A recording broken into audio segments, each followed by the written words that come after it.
সরকারের আচরণ দেখে মনে হয় না বাংলাদেশে 5ই আগস্ট 24-এ কোনো পরিবর্তন হয়েছে। আন্দোলন করেন, আমরা প্রতিহত করব, মোকাবেলা করব। এই ভাষা হচ্ছে ফ্যাসিবাদের ভাষা।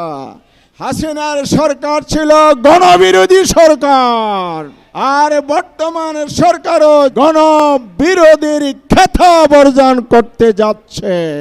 আমরা জানি বাংলাদেশে 12ই ফেব্রুয়ারি একটা নির্বাচন হয়েছে, একটি সরকার হয়েছে, কিন্তু সরকারের আচরণ দেখে মনে হয় না বাংলাদেশে 5ই আগস্ট 24-এ কোনো পরিবর্তন হয়েছে।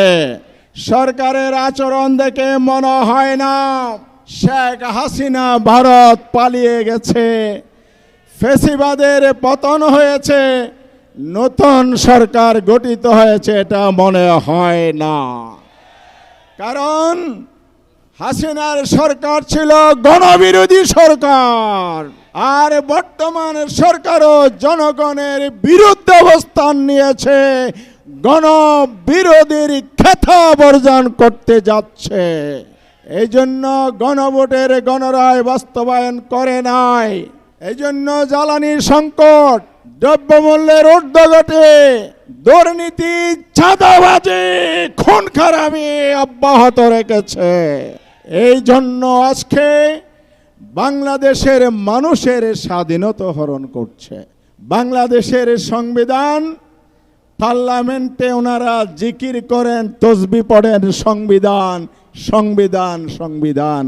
সেই সংবিধানের 39 নম্বর ধারার 3য় ভাগে 39 নম্বর 2 নম্বরের ক, নাগরিকের বাক স্বাধীনতা, ভাব এবং মত প্রকারের স্বাধীনতা দিতে হবে। আমাদের রাশেদ প্রধানের বাড়ি পঞ্চগড়ের অফিসে যখন হামলা হয়েছে বিএনপির সন্ত্রাসীদের মাধ্যমে, মাননীয় স্বরাষ্ট্রমন্ত্রী সংবিধানের দ্বারা কি ভুলে গিয়েছিলেন? আমরা আন্দোলন করছি সমন্বয়ে কথা বলার, আন্দোলন করছে নিয়মতান্ত্রিক ভাবে। এই আন্দোলন কেউ কি চোখ রাঙিয়ে দমন করতে পারবে? প্রধানমন্ত্রীও হুঙ্কার ছাড়েন, আন্দোলন করেন, আমরা প্রতিহত করব, মোকাবেলা করব। এই ভাষা হচ্ছে ফ্যাসিবাদের ভাষা, ওবায়দুল কাদের আর শেখ হাসিনার ভাষা। আমরা বিরোধী দল রাজপথের কর্মসূচি দিতাম, ওনারা গুলিস্তানে পাল্টা কর্মসূচি দিতেন। জনগণ যখন রাজপথে আসত, ওনারা আর মোকাবেলা করার সুযোগ পেতেন না বা সাহস করতেন না। সরকারের পেটুয়া বাহিনী রাষ্ট্রযন্ত্রকে ব্যবহার করে বিরোধী দলের দমন নীতি চালাতেন।